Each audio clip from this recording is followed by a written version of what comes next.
Hi, Lenny Ladney here. Still in Dallas, Iowa.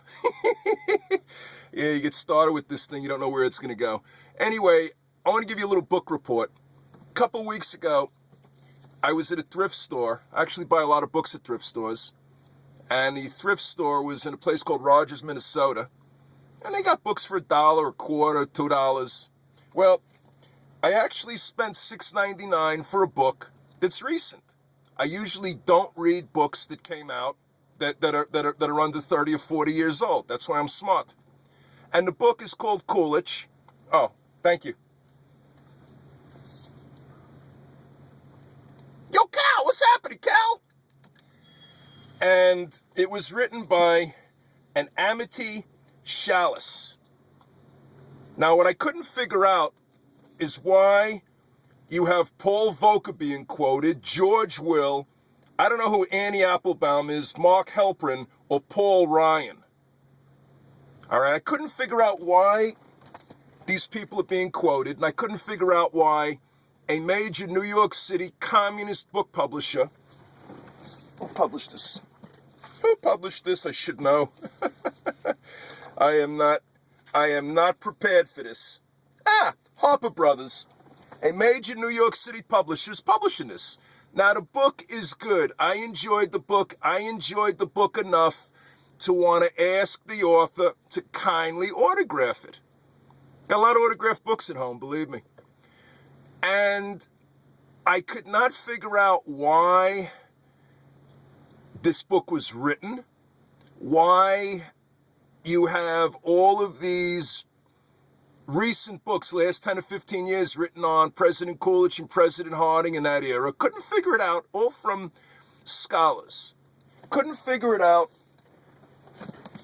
And I got the thing upside down. Come on. Until I got to page 457. 457 is the acknowledgments. Quote, most of this volume was written during my time as a senior fellow at the Council on Foreign Relations. I am particularly grateful to President Richard Haas. I'm going to stop right then and there.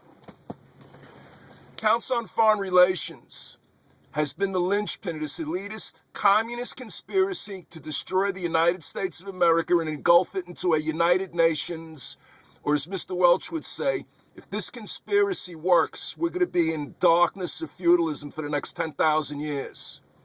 You want to look up the Council on Foreign Relations? The best book, Shadows of Power by James Perloff, Pearloff.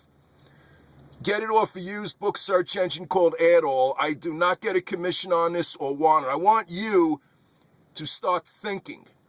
But the Council on Foreign Relations was founded in 1921 with Morgan and Rockefeller money as a way to get the United States involved in all of this internationalist horseshit. The United States, through President Harding and Henry Cabot Lodge and Bill Bora, rejected the League of Nations. They were smart enough to see this was going to infringe on our sovereignty. So read up on Shadows of Power. I think the book came out in the late 80s, early 90s. Now, why was this book written by a Council on Foreign Relations member? Very simple. She calls herself a libertarian. She's involved in the Manhattan Institute, another phony think tank, Hayek Institute. And by the way, he was in favor of gun control. So if you like Fred Hayek, think twice. Mises, Rothbard, they believe in being armed to the teeth. Especially Mises. But anyway, what these clowns are trying to do is they want to control both sides of a debate. So you control the history of Calvin Coolidge by having an establishment historian write it, instead of a newspaper man in the late 30s or late 20s. Okay? You control the debate on gun control by having a Council on Foreign Relations member talking about disarming the public, and another one talking about we're going to let you keep a single-shot 22. Democrat, bad cop, Republican, good cop. Okay? You're going to have the Council on Foreign Relations determine, this is taking too long, determine the debate on the United Nations. Now watch this one. If you're pro-United Nations, United Nations is the greatest opportunity for peace. Bullshit. If you're against the United Nations, the other side of the debate is it needs to be reformed. We need to get out and we need to show these people, there are 3,500 to 4,000 members of this group. Each and every one of them should be considered a traitor to this country. Amity, I like the book.